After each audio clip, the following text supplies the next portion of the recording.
Kabanata 7 Tumawa si Wilbur, sinabi ko na sa inyo na huwag maging bayolente sa akin, kung hindi ay pagsisisihan nyo ito, huwag mo na siyang pansinin, Blake. Mababawasan lang ang halaga mo kapag nakipaglaban ka sa isang taong tulad niya. Tara na, tumingin ng nanunuya si Yvonne kay Wilbur habang hinayla niya. Palayo si Blake, bago umalis, sinabi ni Blake, maghintay. Ka lang, gago ka, hindi pa ako tapos sa'yo, patay ka kapag may oras alko. Ayos lang sa akin, ang sagot ni Wilbur nang nakangiti. Umalis ang pares kasama ang mga bodyguard nila habang nakatingala. Mayabang silang naglakad paalis, umiling si Wilbur at binulong niya sa sarili niya. Inaasahan ko rin ang kasal niyo. Pagkatapos, nag-drive siya pabalik sa bahay sa Casbury. Pagkatapos mag-park sa entrance, tumingin siya sa paligid at nagdesisyon siya na dapat siyang tumingin sa paligid upang maging pamilyar sa lugar. Ang neighborhood ay malaki at may isang Central Garden. Ang hardin na ito ay may 30 ektarya, halos kasing laki ng isang public park. Naalala ni Wilbur ang buhay niya habang naglalakad siya sa hardin. Ang mga magulang niya ay nawala ng misteryoso noong bata pa siya, kaya't naiwan siya sa pangangalaga ng lolo niya.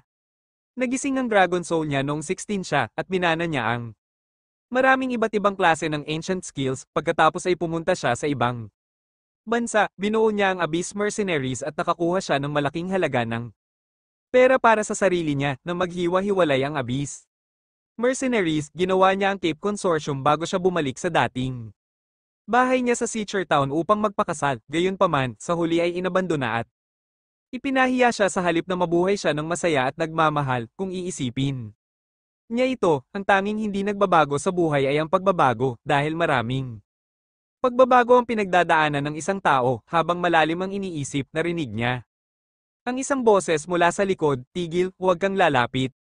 Lumingon si Wilbur at nakita niya ang isang maskuladong lalaki na may suot na itim na suot na nakaharang sa daanan niya. Sa harap niya ay may isang bata at magandang babae na nasa kanyang 20s na tinutulungan ng isang matandang lalaki sa paglalakad. Kumunat ang noo ni Wilbur, bakit, sayo ba ang lugar na ito? Hindi, pero dapat kang dumistansya. Ang walang emosyon na sabi ng lalaki, kalmadong sinabi ni Wilbur, kung hindi ito sayo, pwedeng maglakad ang kahit sino dito. Umalis ka sa dinadaanan ko. Hindi ako magpapakita ng awa kapag lumapit ka. Walang kibo ang lalaki. Napuno ng irita ang mukha ni Wilbur at galit niyang sinabi, sinusubukan mo bang abusuhin ang kapangyarihan mo? Naing malamig ang ekspresyon ng lalaki. Pagkatapos, sumingit ang matandang lalaki at sinabi niya ng namamaos na, Boses, umalis ka sa daan. Diyos ko, nakakairita ka. Isa itong publikong lugar. Hindi ko pagmamayari ang lugar na ito. Sa sandaling ito, doon lang umatras ang lalaki. Lumapit si Wilbur sa matandang lalaki na siyang ngumiti at binati siya. Yumuko si Wilbur para bumati at nagpatuloy siya sa paglalakad. Pagkatapos, binulong ng babae, bastos talaga. Anong sinabi mo? Lumingon si Wilbur. Para tumingin sa babae, inayos ng babae ang salamin niya at sinagot niya, sinabi ko na bastos ka. Kalmadong sinabi ni Wilbur, iya, hindi. Lahat ng tao ay may pakialam sa hierarchy na tulad mo. Nagbago ang ekspresyon ng babae. Ano ang balak mong sabihin, ha? Nakita ng matandang lalaki na magtatalo na ang dalawa at tumawa siya ng mahina. Ay ho, malapit na rin akong mamatay. Pwede bang hayaan mo na lang ito? Ayos lang ba? Tumingin si Wilbur sa matandang lalaki mula ulo hanggang paa bago niya sinabi. Nang mabagal, wow, malala ang salkit nyo. Nagalit ulit ang babae sa sinabi ni Wilbur. Tinuro niya ng galit ang ilong ni Wilbur. Walang hiya ka para sabihin ito. Mali ba ako? Kalmado si Wilbur. Magwawala na sana sa galit ang babae. Nang pinigilan siya ng matandang lalaki, sinabi ng matanda nang nakangiti, parang hindi ka isang karaniwang tao. Ay ho, sumagot ng kalmado si Wilbur. Karaniwan lang naman ako. Sa tingin ko ay hindi. Sabihin mo sa akin, gaano katagal na lang sa tingin mo ang natitira sa buhay ko? Ang biglang tanong ng matandang lalaki. Sumagot si Wilbur, mga 1 linggo. Nanginginig na sa galit ang babae, tumingin siya sa bodyguard at lumapit. Ito mula sa likod, lumingon ang matanda at kumaway siya. Sinabi niya, ganun ba? May solusyon ka ba dito? Ay ho? Siguro, pero bakit ko kailangan sabihin sa inyo? Ang kalmadong tanong ni Wilbur. Tumawa ng mahina ang matanda at tumango siya. Tama ka, hindi mo ito kailangan gawin. Pasensya na sa abala. Tumalikod si Wilbur at umalis na siya. Pagkatapos, sinabi ng babae, Grandpa, ang yabang niya. Huwag mo sabihin yan, hindi ba't mayabang ka rin sa iba? Wala siyang Obligasyon na tulungan ako sa kahit ano, yumuko ang matanda at nagpatuloy siya. Sa paglalakad, tumulo ang mga luha sa pisngi ng babae. Pero isa po kayong bayani na nasaktan dahil naglilingkod po kayo sa bansa natin at ano ang ibig mong sabihin dito, dapat itong gawin ng kahit sino para sa bansa nila, hindi pwedeng lakumilos tayo ng mayabang dahil lang dito, hindi ba, tila?